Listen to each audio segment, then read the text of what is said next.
Hi, I'm Jennetta Billhimer, and I'm here with What's All the Buzz About Homeschooling.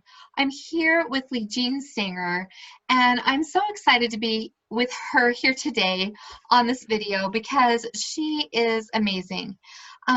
She has so much to share. She is homeschooling her 4 children. One of them is a senior and this year, and then the other one is he 3? Yeah, my oldest is a senior. Yeah, he actually goes to public school. And then my youngest is 3-year-old, and it's a 3-year-old. And I have Lily is 15, Maddie's 12, soon to be 13 this next week, and Dexter is 8. So. And great kids, and she's so awesome. She mentors in the older group, Commonwealth group, which is a co-op here in Twin Falls, Idaho. That is just amazing, and they've got amazing mentors that are trained, that are LEMI trained, and Leejean is one of those mentors. She used to, let's see, it was before Sort of Freedom, what was it called? I teach Pyramid Project, and oh, that's the right. very first year I taught, I wasn't LEMI trained, and so we called it Voyage of Discovery. It's a math science class, and so I've taught Voyage of Discovery once. That was like 6 years ago, and then the last 2 years I've taught Pyramid Project. And my 14-year-old daughter is in her class right now, and Leejean is just amazing. She is really inspiring the kids, and it just seems like all of the mentors are really inspiring, and the kids just come out of this co-op so excited about the Constitution. They are patriots. They love math and science and discovering the next new thing in their lives. That's what my daughter's doing right now, and she's journaling about it. I wonder questions, is that what they are?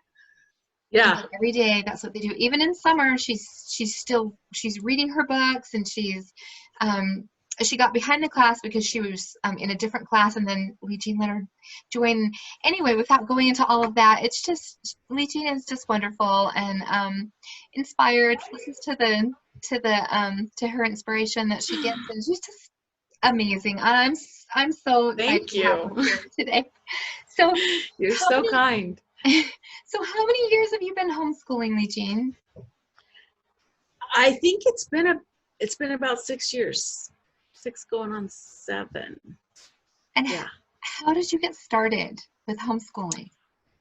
Well, so I have a couple of aunts that homeschooled their kids, so I was familiar with it. And my parents, we didn't do it, but and I went to college. I became a high school math teacher. And so that was probably farthest from my mind of thinking that I would ever homeschool. And then we got kids, and I sent my youngest little 5-year-old, he was 6 at the time, to kindergarten for all day. That was so hard. So hard.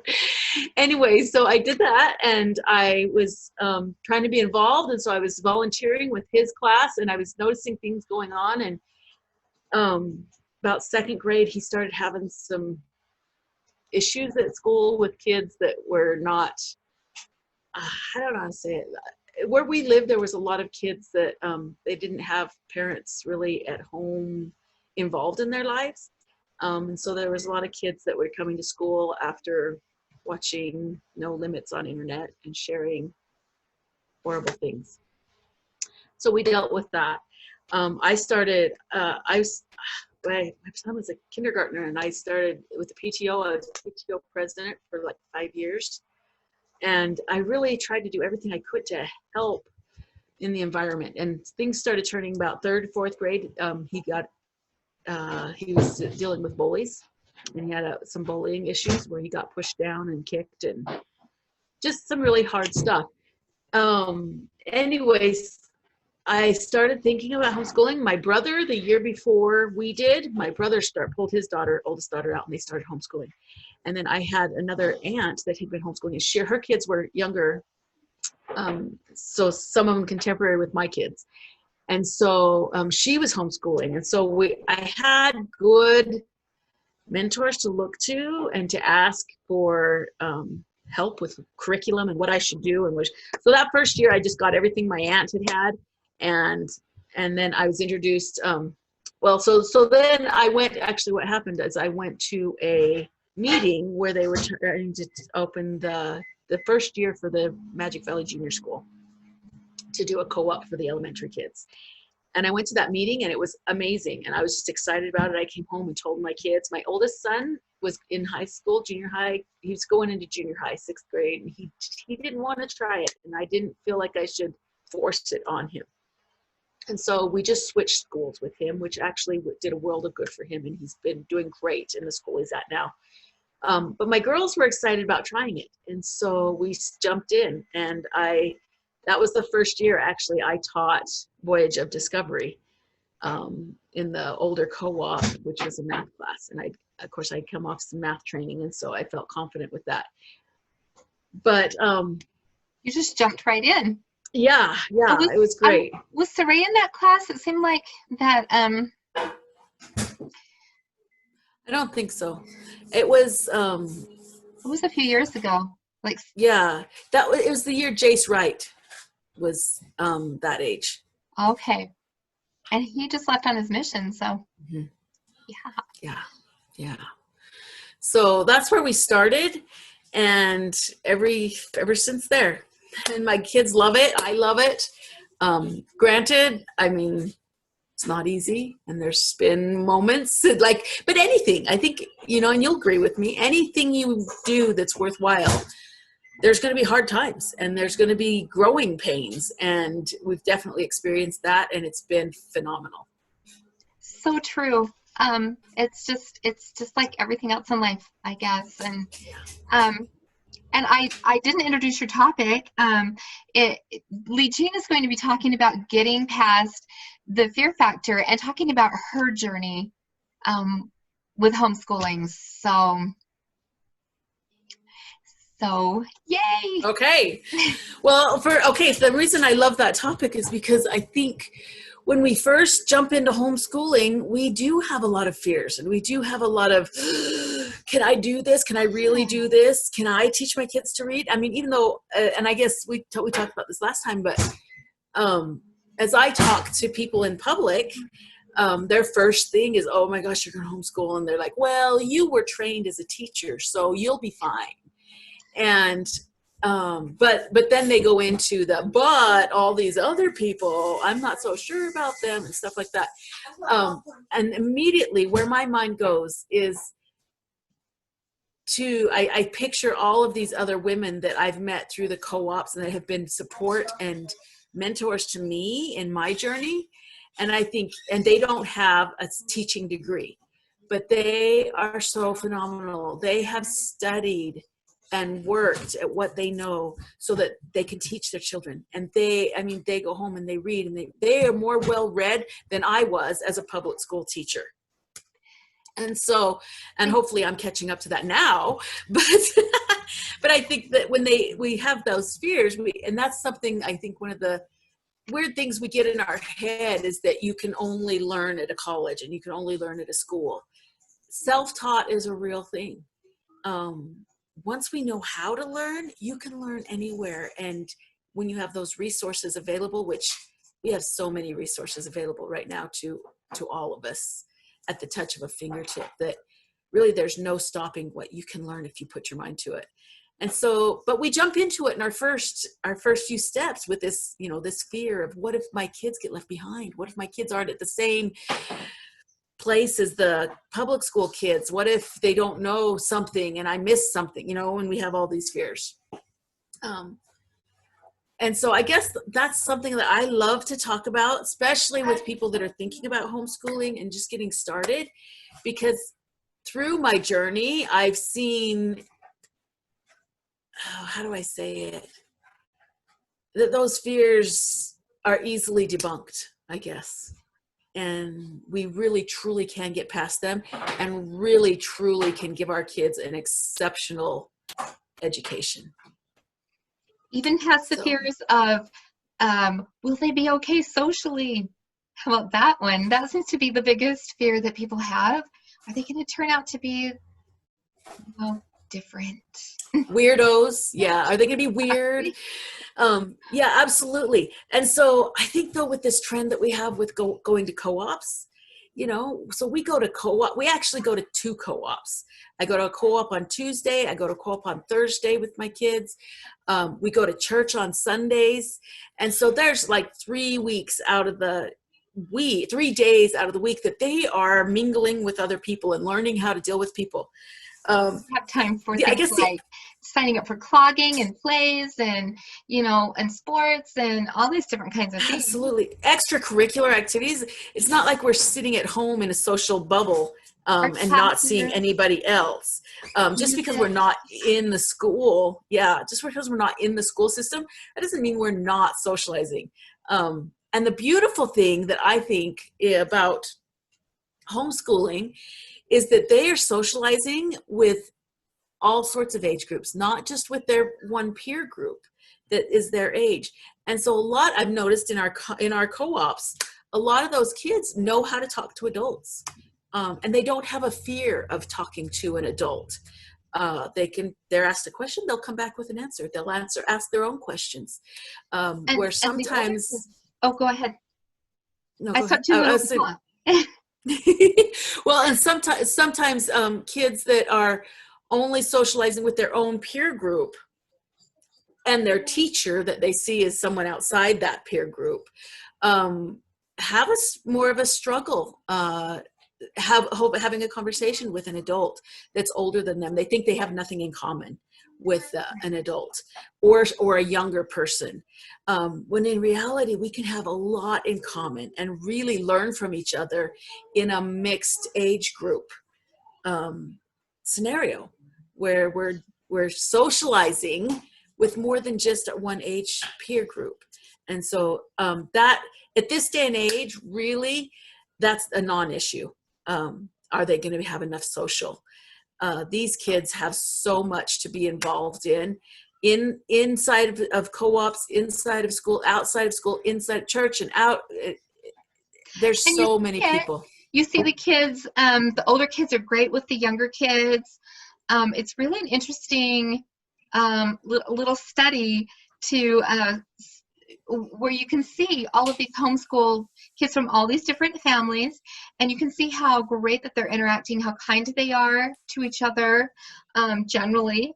And like in our group anyway, from my experience, and that they're so great with the little kids, like you say, with the other adults, and that and then there's time to go see grandparents and all too, that there's just and to spend time maybe with the neighbors, and oh yeah, you're just not just. Well, with my daughter Lily, she's been taking the Heroes Project class where they study World War II and the Civil War. Also. And so they had my grandfather, who's in his 90s, who was in a World War II vet, came and talked to them.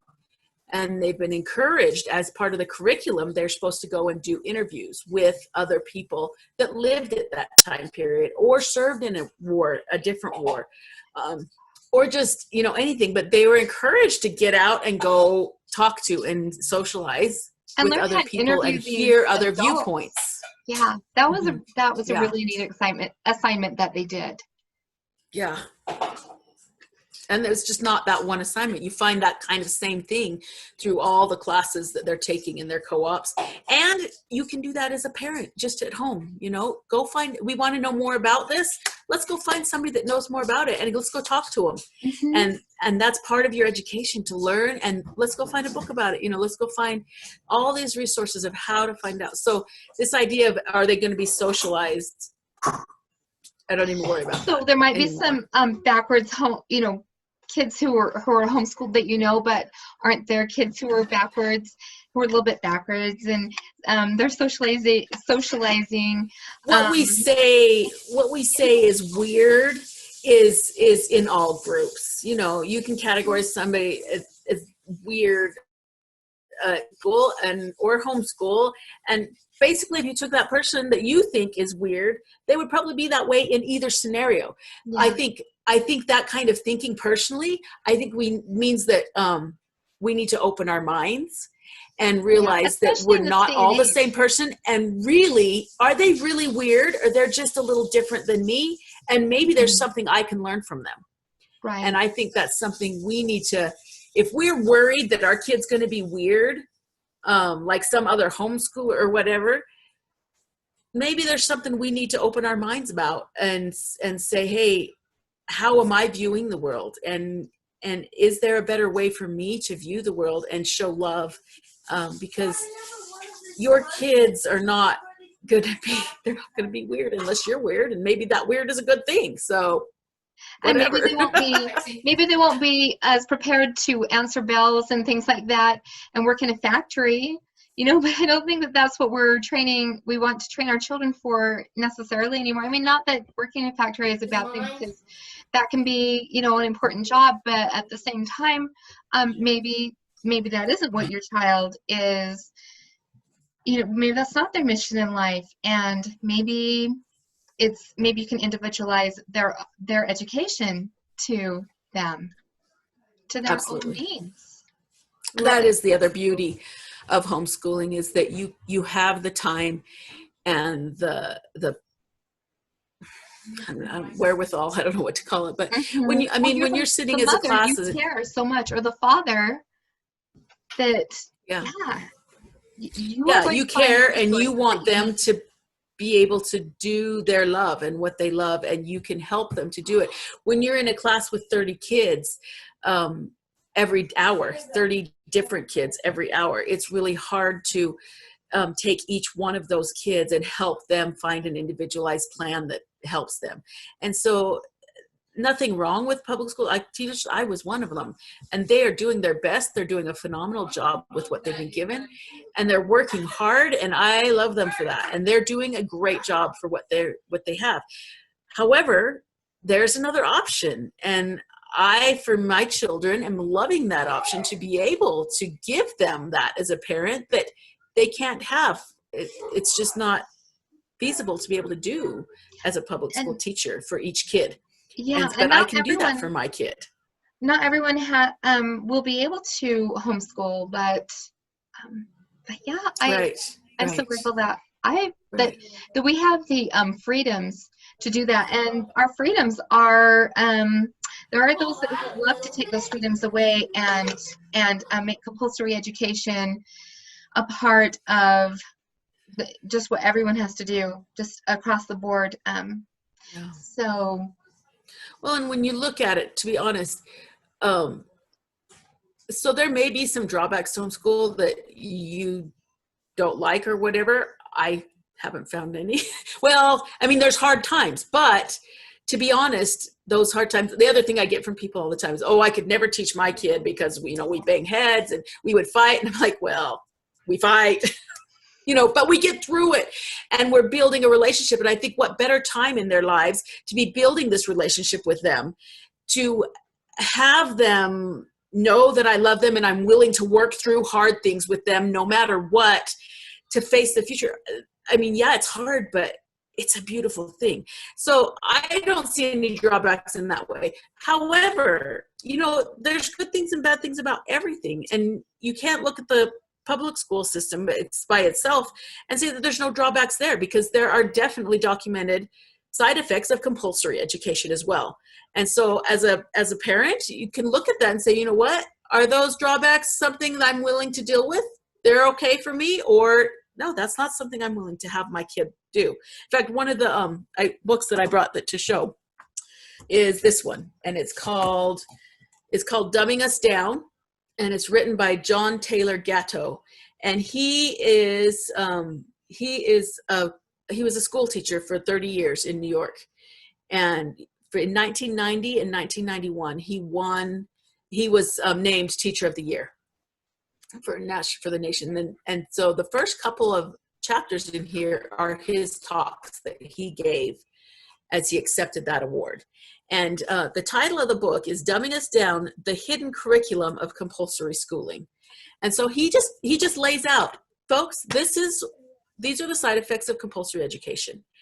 And as I've read this and I've seen, even I have my oldest son he's in public school and he's having a phenomenal time and he loves it. I can see those side effects. And so as a parent, I'm grateful that I'm aware. And so I counteract them and I say, okay, do you realize that you're doing this? Do you realize that you're accepting this idea that school can only be taught in school time? And so I'm going to teach you that that's not the case.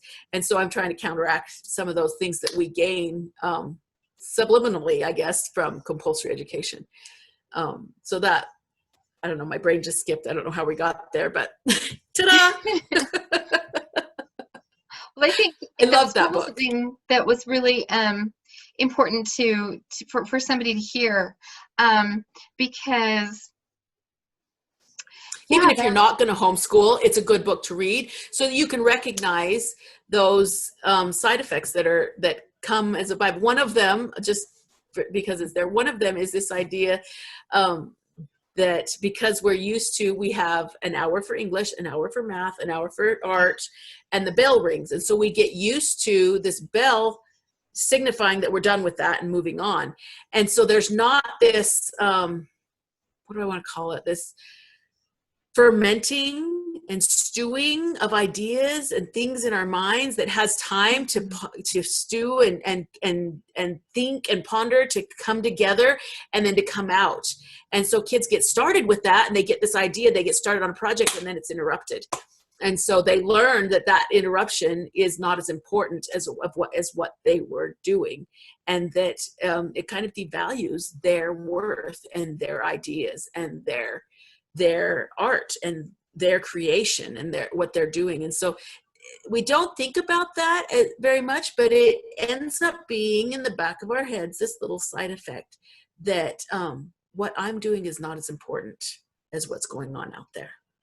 And it sometimes, and it eats at our self-esteem and what we are, and it sometimes can, depending on the person, sometimes it's not good, somebody like, whatever, I'll do what I want. But not everybody's like that. And so some people, it shuts them down and they don't create. And we have this gift. Everybody has this gift of what they can do and what they can add to the world. And so to have that shut down, that's just one of the little things that he talks about, is answering to the bell and what that does to us. There's so many others, but if we're aware of them, we can counteract them as parents. But also we can, you'll find people in homeschooling settings that do compulsory education as well. So, the spectrum is wide of what you're going to find in a homeschool, just as it is anywhere else. But in my journey, so I guess we can get back to that for just a second. In my journey, the way I homeschool now is totally different than when I started. And I think that's one of the other points that I want to get out there to people, especially homeschool parents just starting, is to be gentle with yourself, because you are learning in this process as well as your kid, and to realize that it is a journey. Where you're at now is not where you're going to be in 5 years. Where you're going to be in 5 years is going to be a better place because of the experiences you're having now. And those experiences are going to make you great, especially if you don't give up, because you love your kid and you want the best for your kid.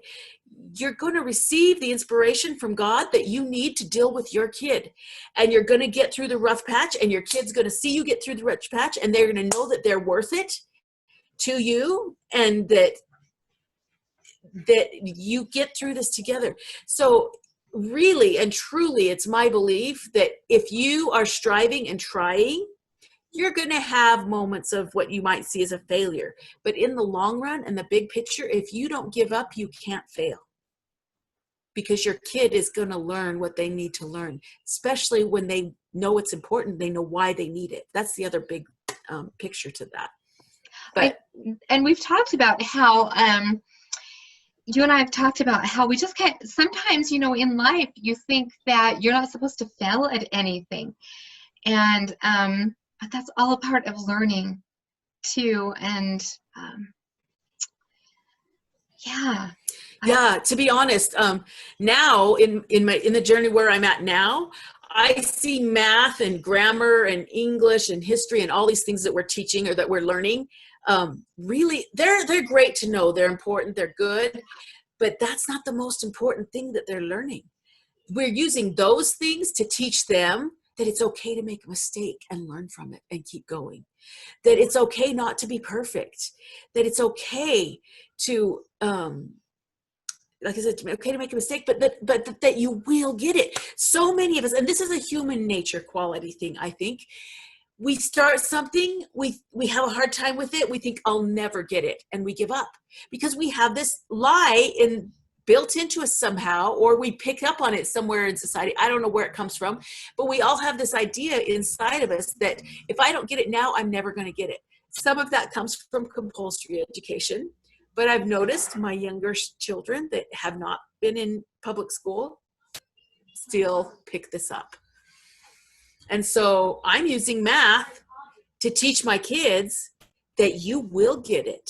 You have time in this world to understand and learn and grow. And if you don't get it today, that doesn't matter. You're going to be exposed to it over and over and over again. And all of a sudden one day it'll click and you will get it. If we don't give up.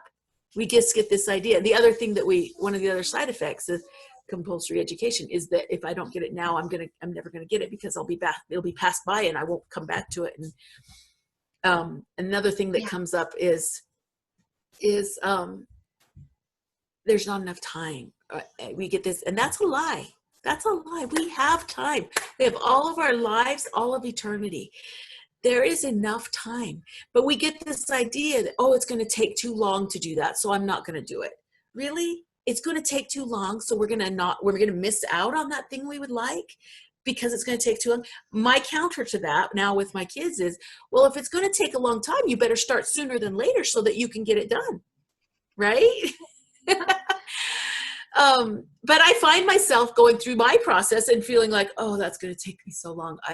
I don't know if I want to put 5 years into that. And so, but 5 years down the road, I would have rather had me start now and be done and be grateful for having it. Right. And so I counter that as well. So my whole point of that is that I love to use math and English and science and what we're learning to teach them these basic important things that you are good enough. You are smart. If you don't understand it this way, we'll find another way because you are worth it and you can do it no matter how long it takes. To be honest, if my kid learns to read by the time they're 18 and they leave my house and they know how to read and they know how to do enough math that they aren't going to be taken advantage of and they can take advantage of the sales and understand how money works and consumer math and algebra, whatever they want to learn, great. But if they understand that at 18, when they leave, does it really matter if they learned to read when they were 6 or 10? Really? And if they didn't learn to read when they were 6 and they were 10 when they learned to read, but because there was this stretching out of the time because they needed that time, at 10 years old, they love reading and they don't view reading as this hard thing that I can't do, right? Because we stretched it out because that's what they needed and they learned it at 10. Not everyone learns by the time they're 18,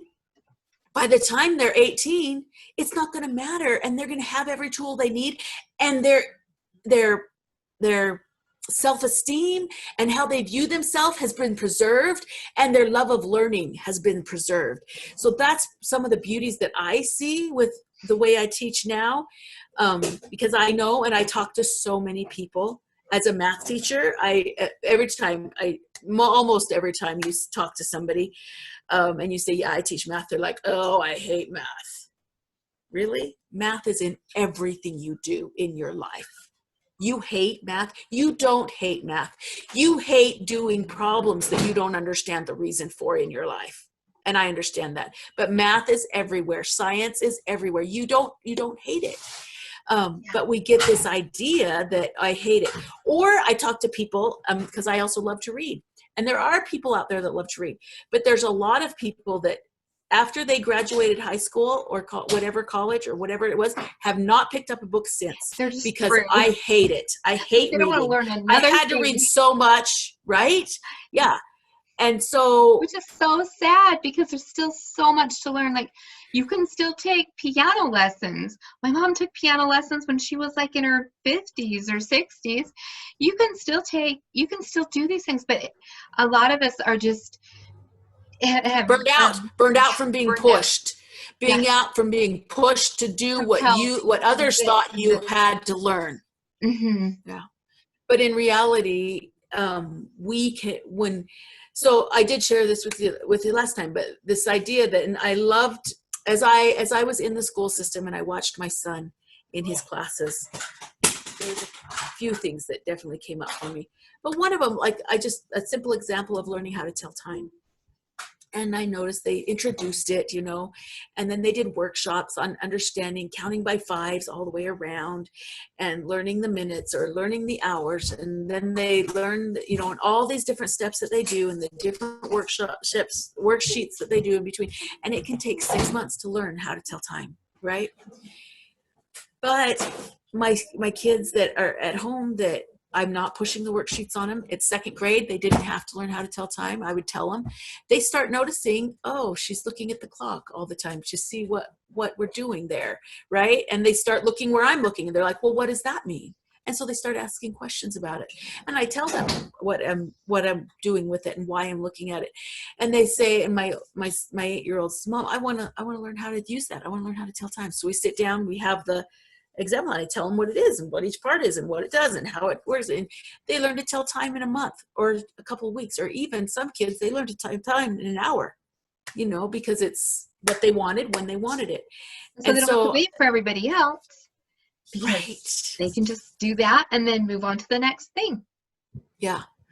So this idea, I was exposed to it actually, not in my public school education classes, but in the Thomas Jefferson education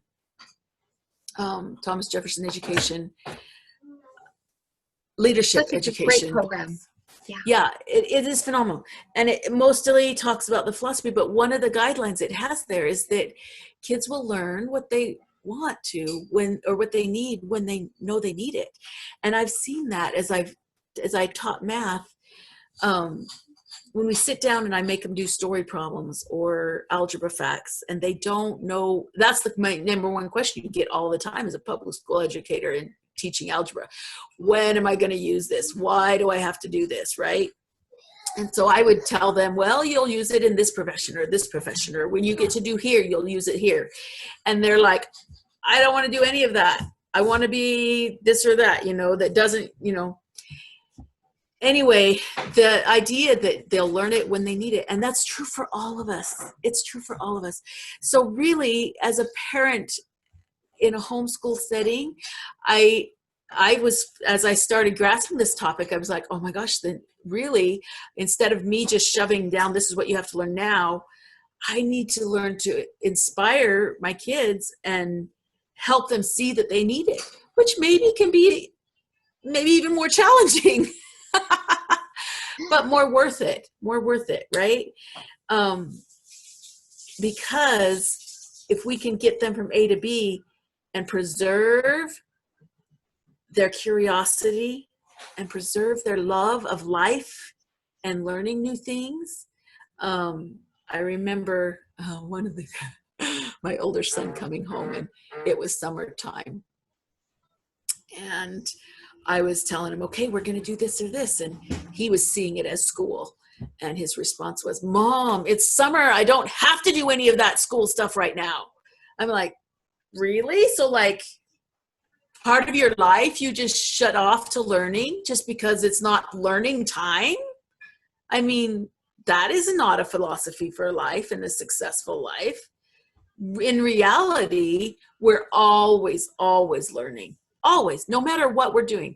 And so I guess for my journey in starting homeschooling, where I was like, okay, I'm going to do this subject, and just basically bringing public school home and doing it. And that was really hard because I was honestly started at 8 o'clock. We barely even took a lunch break. And by 4 o'clock, we were still doing stuff because we were trying to fit in everything that we wanted and all the extra funds and whatever too. But I started viewing education as, instead of this, here you are, let me pour this knowledge into you, this is what you need at this time, as to a more, I guess maybe an organic, you could say that if you wanted to, but wherever we're at, no matter what we're doing, we take more intense care to learn about what we're doing, what's around us. So we're learning more all the time. And so I guess I would call that, rather than doing school at home, it's a lifestyle of learning. Mm-hmm. Right. Go ahead. My computer's about to die, which would be which would be not good. So I developed this idea where I can't say I developed. I've learned and picked it up from other people. It's not new from me, but it's a lifestyle of learning. I view learning and education as a whole lifestyle. Everything we do is learning. They want to help bake. We talk about our fractions and what they are and how they work and what we're doing along with it. We're driving down the road. I do have a preschool. We're playing the ABC game. We're pointing out the letters and finding where we can get them and talking about their sounds.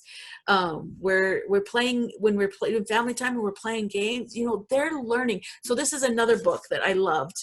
2 books I'm going to show you. This one's called Child's Work. I know it's backwards in the camera, but it's written by Nancy Wallace, and she really goes into this idea of what they're learning while they're playing and breaks it down. So because I would be freaking out. We didn't sit down and do our worksheets today. They were playing blocks. Well, she talks about the physics involved with playing blocks and what they're learning with their physics and their music and everything while they're playing. They are learning. The other thing is How Children Learn by John Holt, and it breaks it down. I mean, really, this idea, it's really a foreign idea and a lie that we pick up, that we kind of tell ourselves that, okay, now my kid is 5, it's time for him to start learning, right? And if I don't do something, he won't learn it. He has to go to kindergarten to learn how to do these things, or he won't learn it. Really? Did we just blank out on the first 5 years of their life where they learned how to walk and talk and communicate with us on their own? And they're curious about the world around it. And we think, oh, it's just that, that funny stage when they ask why about everything. Why does this work? How does that work? And when they're 3, it's not a funny stage. That's them learning. That's them figuring it out. And they're going to keep doing that because they want to know, unless we squelch it by saying, you have to do this now. Right? And then they don't want to, because people don't want to be told what they have to do. Absolutely. And I'm a pretty obedient person, but still, when somebody tells me what I have to do, my insides go, really? I think you're obedient to the things that you want to be obedient to. And then there's those things where you're like, oh, you're going to make me do that, huh? I think we're all kind of a little bit like that. If we don't. Right. And so how can we expect our kids to be any different? And why do we think that that's the other lie? Okay, so that's the other fear that I guess I would like to address, is this idea that if I don't teach it to them, they'll do nothing, right? So in my journey, when I quit pushing and harping on my kids to do the math, do the science, do the English every day at this time, when I quit harping on that, they did quit doing it for about 6 months to 6 months, then to the summer. So 9 months, they did nothing. But you know what? They needed that detox time from me telling them what to have to do. So there's another thing to learn. And sometimes as adults, we haven't always learned it because we want to be told what to do, right? Instead of figuring it out for ourselves, because sometimes figuring it out is harder. And so even, so I guess I'm tangent here, but as a new homeschool parent, this is how I was too. And I notice it from others that are starting now. Tell me how to do it. Tell me, just tell me the steps that I have to do to make my kids learn it, right? I can't tell you the steps. I You can't, just need to because be they're in there with different for them, everyone. right? What's that? You just kind of need to be in there and just start somewhere, don't you think? You just have to start and pray, And pray. and Because you that will get inspiration, inspiration. You will get inspiration from God on how to teach your children, because it's important, and he will give it to you if you ask for it, because he wants you to have it too. and it's And amazing. so, Sometimes the inspiration that you'll get is not what you necessarily, just a thought will come to your mind, do this. And like, okay, well, nothing else is working, so I guess I'll do that or whatever. And it's exactly what they needed, or exactly what they needed to be learning about. It's been amazing this year. Some of the just being prepared for various things that were coming in our lives.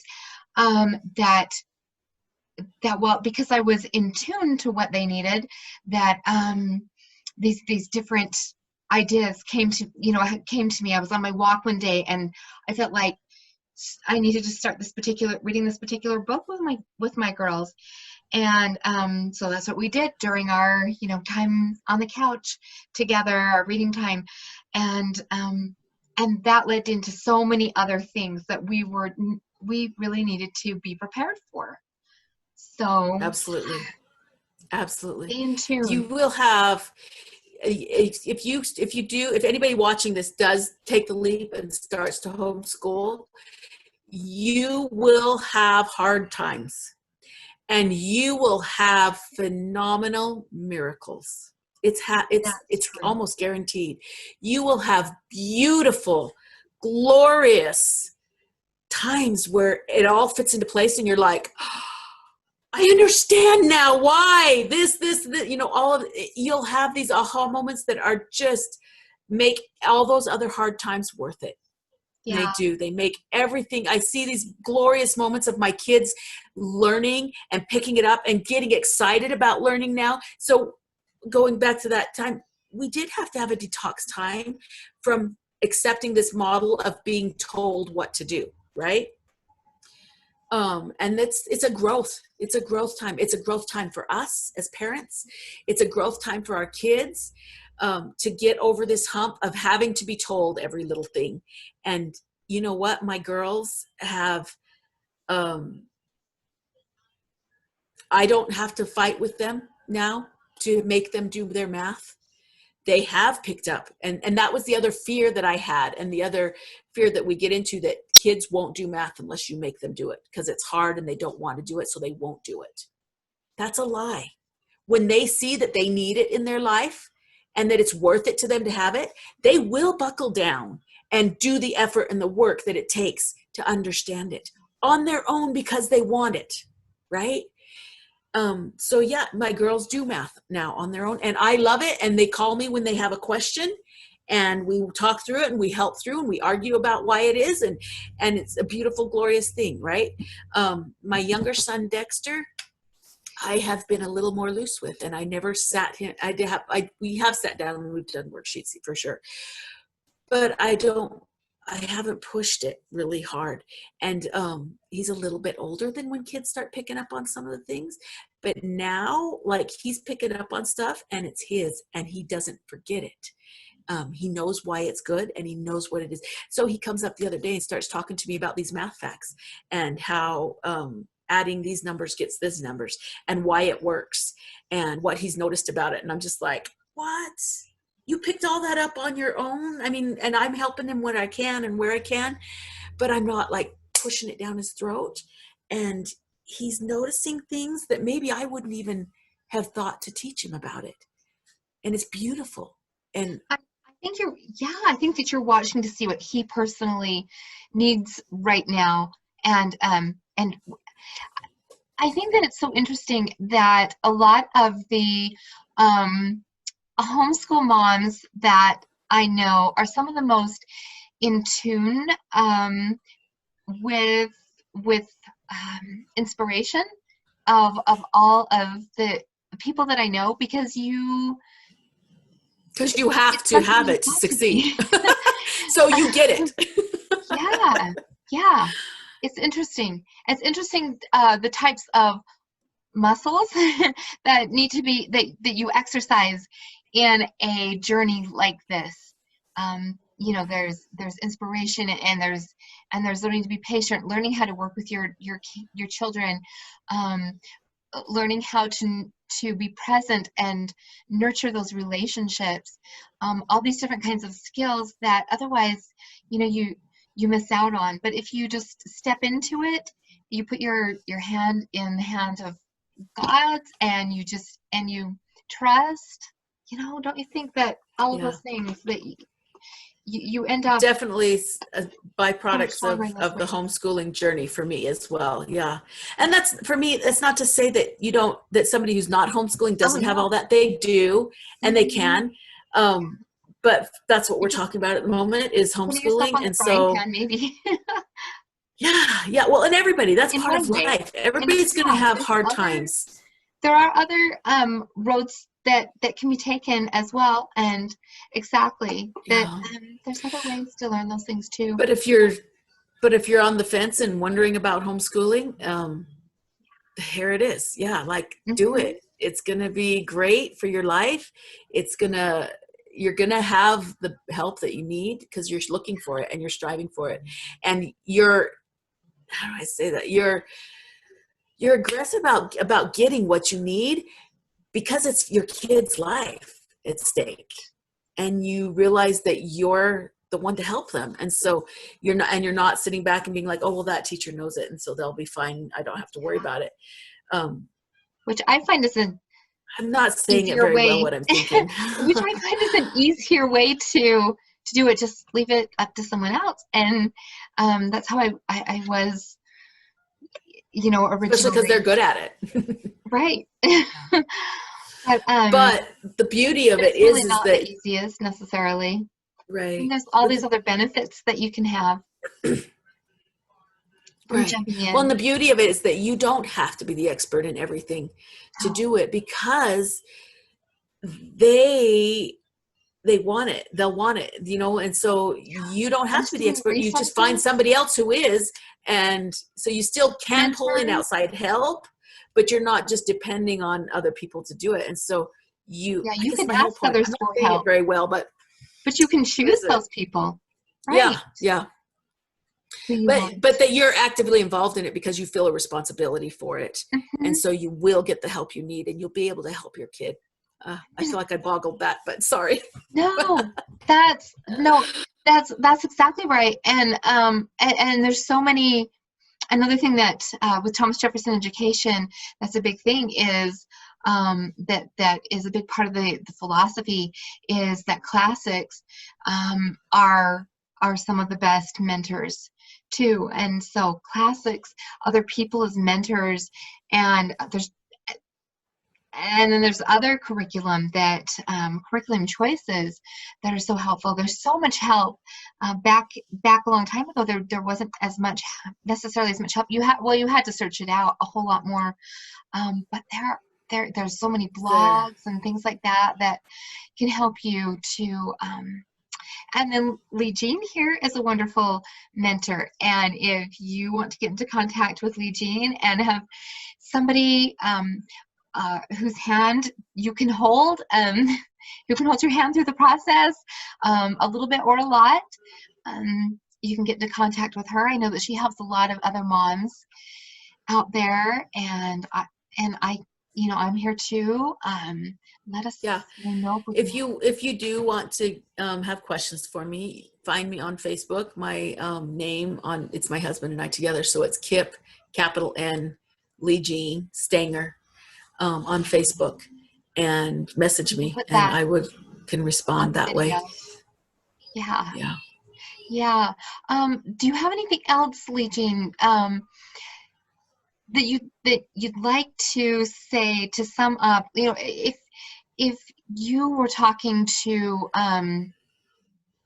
you know, a parent that is not really sure if they should get off the fence, and if and you know, jump into this particular, into homeschooling, what would you say to them if they're not really sure if this is the right thing for them?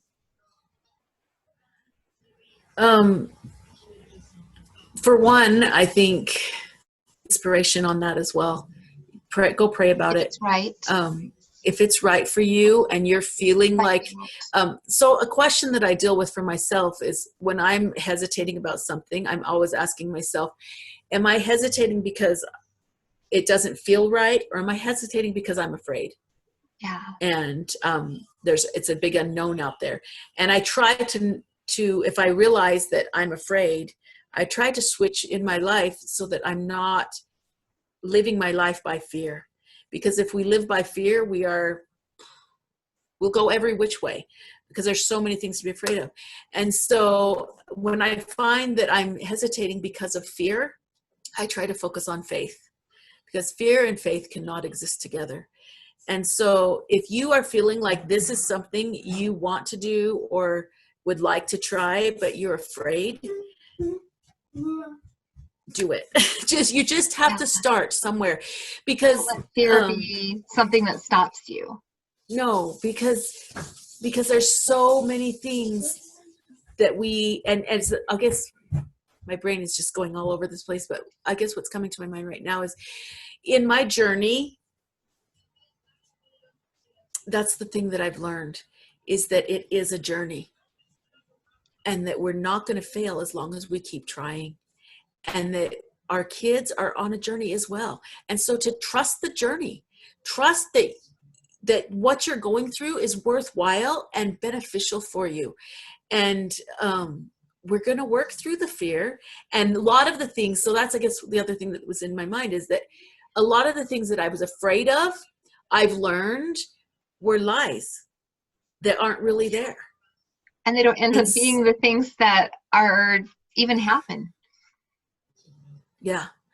And so as I push through, because especially as I quit harping on my kids to do what I thought they should be doing at that moment and let them kind of steer me a little bit more to what you can use history to teach English and reading and writing and math. And you can use math to teach English and reading and writing and science. You can use anything to teach those things, because writing is a part of our communication is on this earth and what we're doing. And so you can use what they love to teach anything that you need them to learn, and they're going to love it and be excited about it. And so a lot of these things, these ideas that, well, what if they're not caught up to their kids in public school? So what? If they are preserving their love of learning and their self-esteem, and they don't think that they're stupid because they didn't do it at this time with everybody else. One of the things that I guess was so huge for me when I first started that first year, I was talking to a mom who'd been homeschooling for 15 years, and she had older kids that were successful, and she was homeschooling and the way I wanted to homeschool. And I started voicing this concern that, well, what if they get behind? And she's like, girl, the sooner you throw that idea out, the better. She said, along the journey, there's going to be times that they are behind. But by the end, they're going to be ahead because they love it and they're working on it on their own and they're motivated. A kid will do so much more than you could ever ask them to do because they want to. If they are excited about a thing, they will go for it and go deeper and learn more and do more on it than you could have made them do if you were trying to force them to learn that thing. And so just if you're wanting to take this journey and you're a little bit afraid, as I went through and I started, I guess that's where my brain is, I'm scattered today, but it's okay. No, as I hit those fear blocks, I had other parents to talk to and that had been doing it and they were successful, and I would voice it and they'd be like, yeah, you feel that way, but this is what this and that. Or I would take it to the Lord in prayer and I would have I've had miracles where I was afraid of this, this, and this, and all of a sudden they'd be playing and they start doing these other things, and I'm like, oh my gosh, what I was afraid about is totally not even a possibility.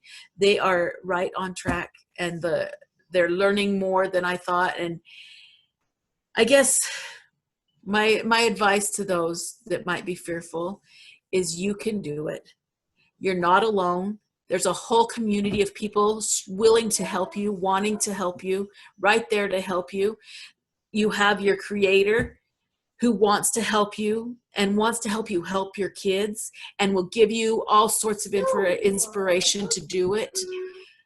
And it might seem like it's your own thoughts, but ideas come to you if you're noticing.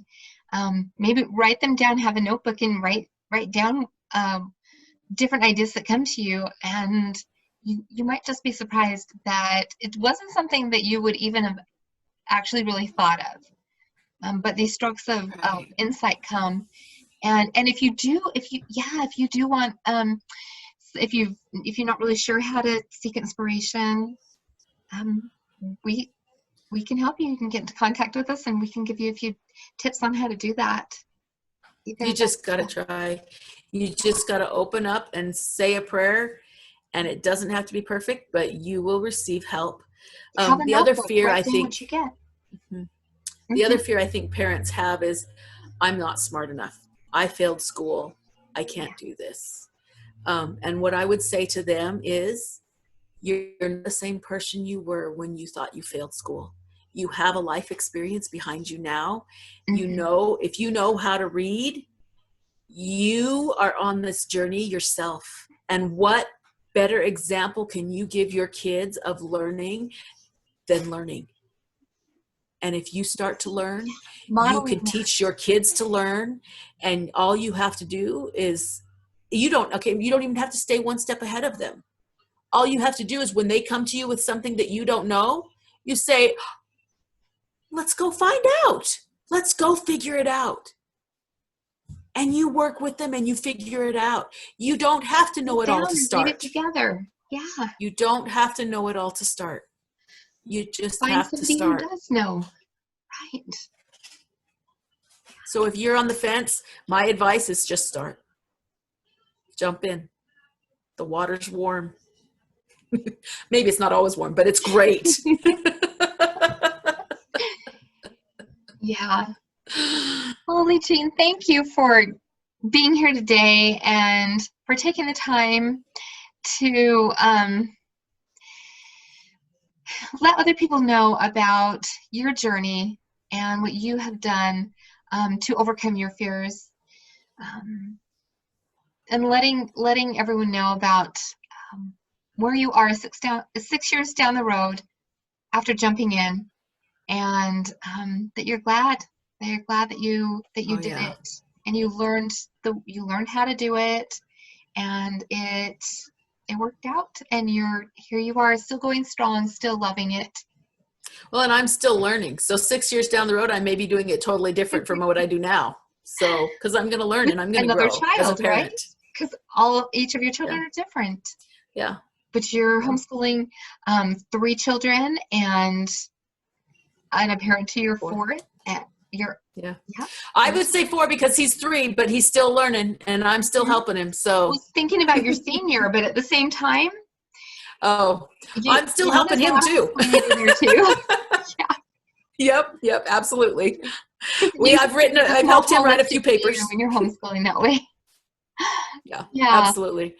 Yeah, and I love it because of the way I view schooling now. I mean, it's a life, it's a lifestyle. And so people ask me all the time, right, do you take a break in the summer? I'm like, well, yeah, I guess we do some things. We do things differently in the summer than we do maybe in the winter, but no breaks. Season. We're still always learning. Yeah. Yeah. Now maybe we'll take a trip to a national park or something like that, or we'll, right, start swimming lessons. Yeah. And if my kid picks up a book and wants to read in the summer and is doing their math, great. Then they'll have time. And isn't boredom a great time when you can just, when I'm so bored and you're like, oh good, because you know that now they're going to start pretty soon. They're going to start something that they need to learn about. So I just kind of, if a kid's saying they're bored, I just kind of go with it because pretty soon I find them doing something like, being over at the piano and starting to play and starting to learn a song and getting better at the piano, or baking something, or going out and starting to train their dog, or something that they really need to be doing, because you're not just in charge of entertaining them all the time, are you? A lot of it is just child-led learning. It's really important. That's good. Thank you, Leejean. I really appreciate you being here. So many wonderful words of wisdom, and I'm just really grateful to you. And I think there'll be a lot of those out there that will watch this video and that will find your words of wisdom very helpful. And so thank you so much for taking time out of your busy day. Yeah. Thank you.